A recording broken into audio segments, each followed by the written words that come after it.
မင်္ဂလာပါရှင်ဒီကနေ့ကျမတို့တစ်ဖက်ကနေကြားသိရတဲ့မီဒီယာသတင်းအရအထက်ကတက်တောင်ကြီးကျောင်းရဲ့သတင်းအရကျမတို့ပြန်လည်ပြီးတော့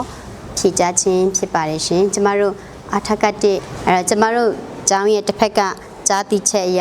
ကျမတို့ကျောင်းမှာလူဦးရေအားဖြင့်2824ယောက်ရှိပါတယ်ရှင်လူဦးရေများတဲ့အတွက်ကြောင့်မလို့ကျမတို့မှာ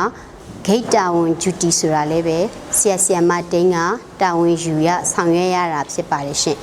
တစ်ဖက်မှာတစ်ချိန်မနေ့9:15ဆိုရင်ဂိတ်တာဝန်ကိုထမ်းဆောင်ရပါတယ်ရှင်ဂိတ်ကအဓိက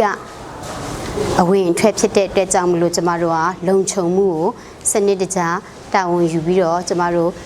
အစီအစဉ်တွေဆွဲပြီးတော့တာဝန်ချရပါတယ်ရှင်ဒါကြောင့်မလို့ဆရာမတိန်းဟာကျမတို့ကျောင်းမှာရှိတဲ့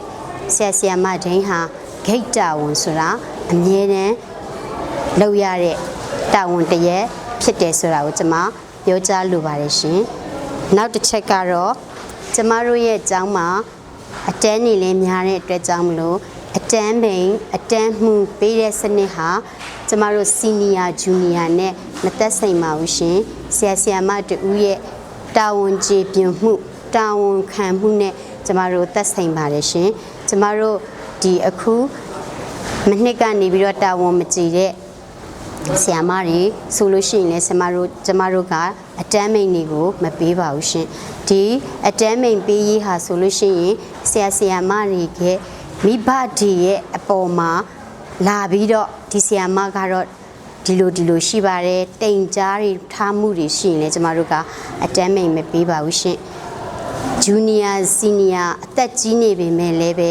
ကျန်းမာရေးမကောင်းတဲ့ဆရာမတွေကိုလည်းကျမတို့မပေးပါဘူးရှင်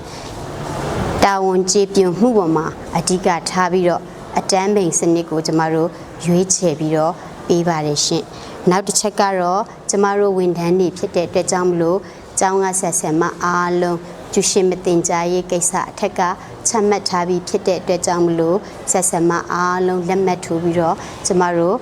ဖြည့်ရှင်းတာဝန်ယူပြီးတော့အထက်ကိုလည်းပဲတင်ပြပြီးဖြစ်ပါတယ်ရှင်နောက်တစ်ချက်ကကျမတို့ရဲ့ကျောင်းမှာနှစ်စဉ်နှစ်တိုင်းကော်မတီခန့်ငှားရပါတယ်ရှင်ကျောင်းသားဦးရေ2800ကျော်မှာ2824မှာကျမတို့ကျောင်းရဲ့ဝန်ထမ်းကအားလုံး80ရှိပါတယ်ရှင်တွဲဆရာမ4ယောက်ရှိပါတယ်ရှင်မနှစ်ကဆိုရင်ကော်မတီခန့်6ယောက်ငှားရပါတယ်ရှင်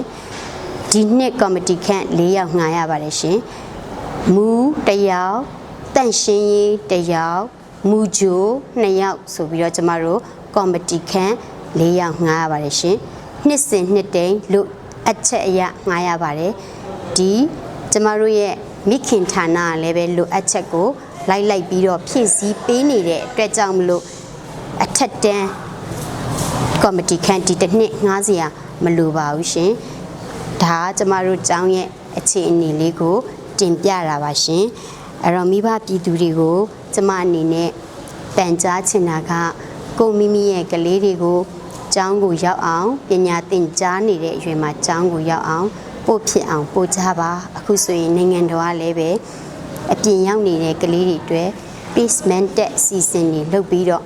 ကျောင်းကိုအသီးသီးပို့နေပါတယ်ကျမတို့ကျောင်းမှာလည်းပဲ placement တက်ဖြည့်ပြီးတဲ့သားသမီးတွေအခုချိန်ထိတဖွဲဝင်ရောက်နေတုန်းရှိပါတယ်ဒါကြောင့်မလို့အပြင်မှာမိဘပြည်သူတွေပန်ကြားချင်တာကကိုယ့်ရဲ့သားသမီးတွေကိုကျောင်းရင်ခွင်တဲ့ဆရာမရင်ခွင်တဲ့ရောက်အောင်ပို့ဖြစ်အောင်ပို့ပါလို့ကျမအနေနဲ့ပြောကြားလိုပါတယ်ရှင်အားလုံးကိုကျေးဇူးတင်ပါတယ်ရှင်